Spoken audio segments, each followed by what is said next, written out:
So today I'm going to show you how to create probably one of the most important Niagara particles that any game with guns would benefit from, and I'm going to show you the whole process for free. As usual though, if you're a $5 patron, you can just download mine directly, but even if you're not a patron, if you just follow the tutorial, you will get the exact same results. I do not hide information behind a paywall, so let's just get into it. Now, there's a lot of different tutorials out there showing you how to make shell ejections, but they all have basically the same problem, where when the shell hits the ground, the rotation doesn't really make any sense. Now, the reason is the rotation of particles do not inherit the colliders from the mesh. The particle can only have a spherical colliders, so that means even if your mesh has proper colliders, the particle is not going to use them. It's just a sphere. Now, a lot of devs sort of cheat to get around this by making the shell disappear before it touches the ground or when it touches the ground. But if you're making a game like mine where you want to be able to see that awesome pile of empty shells as you're unloading fire on the enemy, you're going to have to make a few adjustments. So here is how you do it from scratch. To start things off, right click and create a new particle. Let's start with the directional burst. Name it, delete the ribbons, trust me, you do not need them, and then under particle update, add a collision module, and then under the update again, add an update mesh orientation, add a mesh renderer, and delete the sprite renderer, and set it to your bullet shell casing mesh. Now I'm firing from a standard AR rifle, which uses a 223 shell, but this could be any shell you want. Anyway, under the particle update, set new existing parameter directly, and again, under the particle update, add an interpolate over time module. Under the update mesh orientation, set rotation vector to set random vector, set vector scale to 3. Under rotation rate, set it to float from curve, set X to 10 and 0, and Y to 15 and 1. If you can't see the points, just press F and you should be able to find everything. Set curve index to vector length, then under curve index, set vector to particle velocity. Now go to the set parameters and add a quat, and set it to make a custom quaternion from bool. And set the bool to a bi-int comparison. Set it to number of collisions, and set true quat and to make quaternion. Set axis to multiply vector,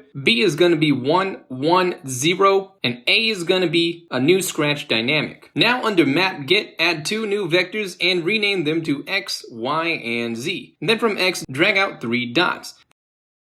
Then get a make vector and plug them all into the B's. Then from the top, drag out 3 absolute values, and then from the first one, drag out a less than. Then from the bottom, drag out another less than, then grab a select or if and connect it to the first less than, then connect the first abs to the Niagara float. Then select the second abs to the other Niagara float, then add a vector and connect X and Y into these 2 vectors, copy and paste the select if node, then connect the second less than to the selector, and finally the Niagara float into the top of the second less than. Connect the vector 3s like this, connect the Niagara floats, get the second float from the third abs, and the third vector into the bottom over here. And that vector goes into output. Now, under set particle quat, set X to mesh orientation axis, then copy the X vector and paste it into the other 2. Set them accordingly, and then set angle to something like 90. You may have to do it slightly different depending on how your mesh was exported. Anyway, under interpolate over time, set float to quat, and then set target quat value to particle quat. Check initial quad value and set it to the particle mesh orientation, and I recommend a rate change of 10. But if you want them to rotate faster or slower, you can change it. Then under mesh renderer, under mesh bindings, set mesh orientation to interpolate over time, interpolate quaternion, and you're done. Technically, you can decide how long the bullet stays on the ground by adjusting the min and max life mode here. Under spawn burst instantaneous, you can change the number of shells released to 1, and under particle spawn, add an initial mesh orientation, check rotation, and set mode to system. And now, if you go to your character blueprint and then add an arrow to represent where the bullet shell is supposed to be ejected, make sure it's set up correctly. Then, inside of your blueprint, wherever the bullet is actually fired, you should spawn the particle that we just created. Just make sure the settings look something like this, and bam! Now when you run the game, every time we fire our weapon, a shell particle gets ejected and it lays flat on the ground, exactly the way we want. Now I know some of you are probably like, okay, it works, but I still don't understand what's going on. So just to quickly explain what we did, basically, we cheated. We created a bool that is triggered when the particle collides with the ground. And once it does, it figures out what is the rotation of the bullet when it collides. And when it does collide, the particle will brute force itself to rotate flat, picking whatever flat rotation is closest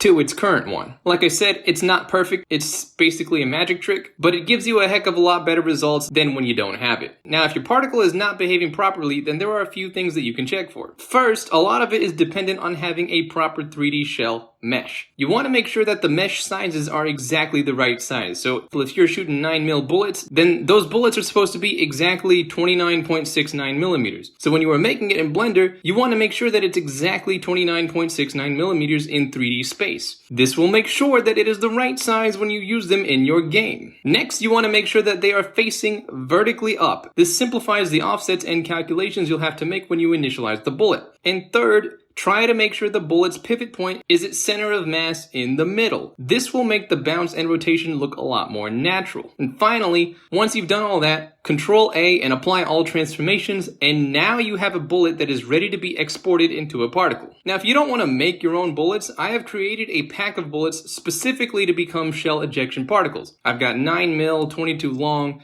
AR-223, 300 blackout, 50 cal BMG, AK-47 7.62, 44 Magnum, shotgun pellets, and shotgun slugs. So if you don't feel like making your own bullets, you can always pick mine up as a patron or on my art station. And the last thing that you'll want to check if the particle is not behaving correctly is the shell ejection reference. Your particle's rotation is very dependent on the reference rotation, so make sure it's aimed correctly before you run the game. I want to take a second to say thank you to all the awesome members of the community that helped teach me this stuff so that I can teach it to you. You guys are truly awesome, and I hope you know that. Again, if you can't afford to be a patron or buy it from the shop, the instructions to make the exact same thing will always be free in this video. The paid option is only for people who want to support the show or just save time or simply don't have the confidence to correctly assemble it themselves. But it's the exact same as the one shown in this video. With all that being said, I hope that helps, and as always, hope you have a fantastic day, and I'll see you around.